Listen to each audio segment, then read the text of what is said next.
අද අපි මේ කෙටි විමසුමෙන් කතා කරන්නේ අරුණගේ ජීවිතය සම්පූර්ණයෙන්ම වෙනස් කළ මවකගේ සැබෑ ආදරය ගැන කියවෙන ඒ සංවේදී කතාව ගැනයි.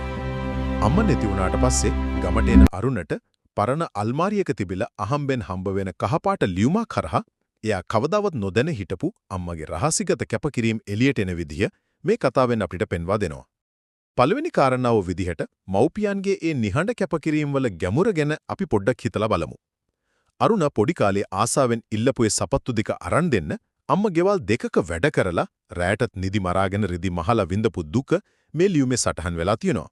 ඉතින් ඔයාලට තේරෙනවා ඇති මේක නිකම්ම සපත්තු ජෝඩුවක් නෙවෙයි දරුවෙක්ගේ සතුට වෙනුවෙන් අම්මා කෙනෙක් Tamanගේ මුළු ජීවිතේම දිය කරලා හරින විදිහට කදිම සාක්ෂියක් නේද?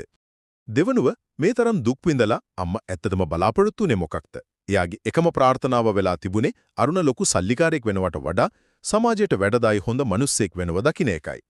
දරුවා කවදාවත් Tamanට බරක් වුණේ නැහැ කියන ඒ අම්මා ජීවිතේ සැබෑ සාර්ථකත්වය මනින්න ඕලේ සල්ලි වලින් නෙවෙයි අපේ ගුණ යහපත්කමෙන් කියන එක අපිට ආයමත් මතක් කරලා දෙනවා.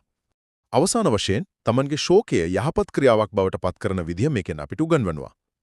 ඒ ලියුම කියවලා කම්පණයට පත්වෙන අරුණ පහුදාම ගමේ ඉස්කෝලේ ඉන්න දුපත් ළමයින්ට සපත්තු ජෝඩු 25ක් මාරන් දෙනවා. ඒ කියන්නේ Tamanගේ වේදනාව සමනය කරගන්නවා වගේම අම්මගේ ආදරය Taman කරන හොඳ වැඩ හරහා සමාජය තුල දිගටම ජීවත් කරවන්න යා තීරණය කරනවා.